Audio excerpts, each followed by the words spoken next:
Hello everyone, welcome to my channel. Meron tayong gagawin ngayon. Gawa tayong Christmas tree. Ito yung ating Christmas tree. Gagawin natin siyang Christmas tree kasi malapit na ang bear. So, bago pa siya tuluyang lumaki, lalagyan na natin siya ng korte. So, start na tayo from pataas.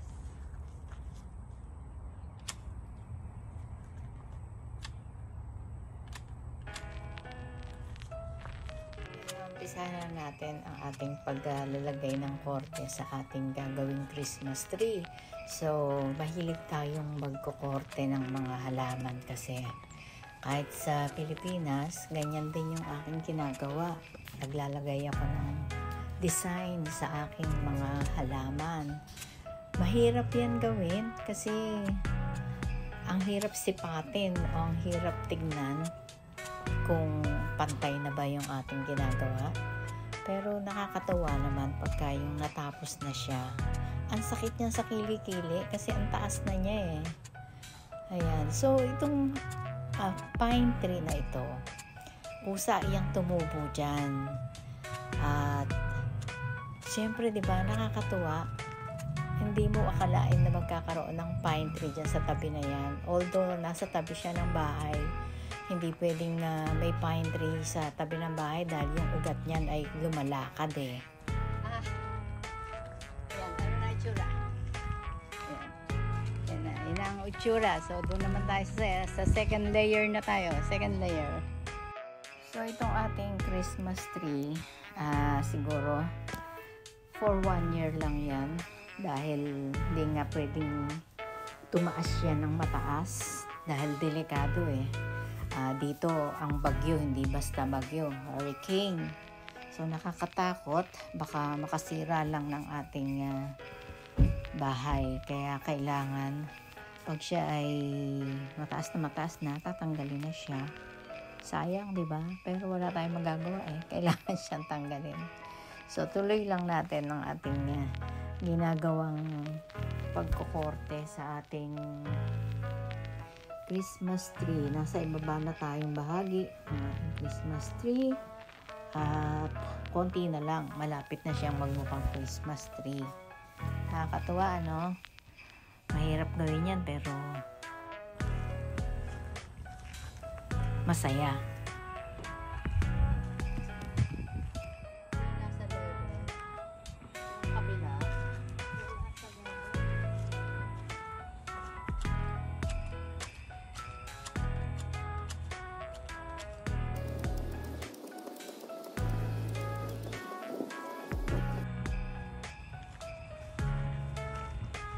Yung Christmas tree na, kaya lang ang hirap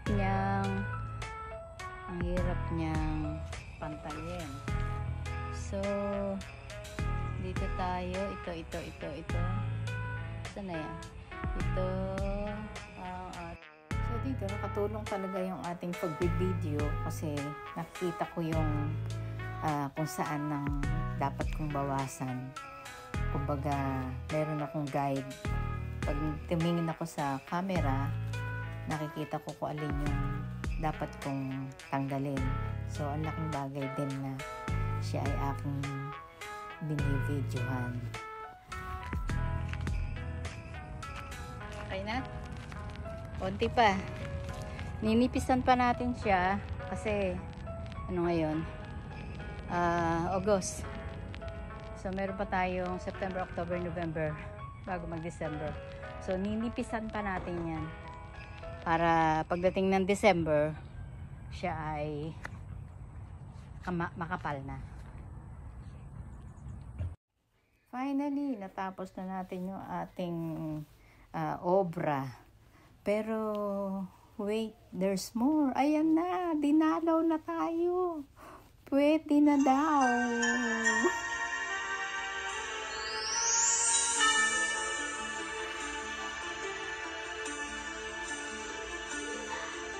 Whenever I see girls and boys selling lanterns on the street, I remember the child in the manger as he sleeps. Wherever there are people exchanging cards. I believe that Christmas is truly in their hearts. Ayan, so that's it. Yan muna ngayon. At sundan nyo kung ano ang mangyayari dito sa Christmas tree na to. Siguro itong year lang na to, ito magiging Christmas tree. Next year wala na to kasi hindi siya pwedeng palakihin dito dahil masyado malapit sa bahay. At yung kanyang ugat ay pwedeng pumasok sa ilalim ng ating pundasyon. Kaya tatanggalin na rin yan pagka papatayin na rin siya. So itong year lang na ito, 2023, tayo magpapasko. May Christmas tree sa labas. Thank you so much for watching. Ang sabi ni Jose Marichan, Merry Christmas to all. Bye-bye. See you all tomorrow. Bye!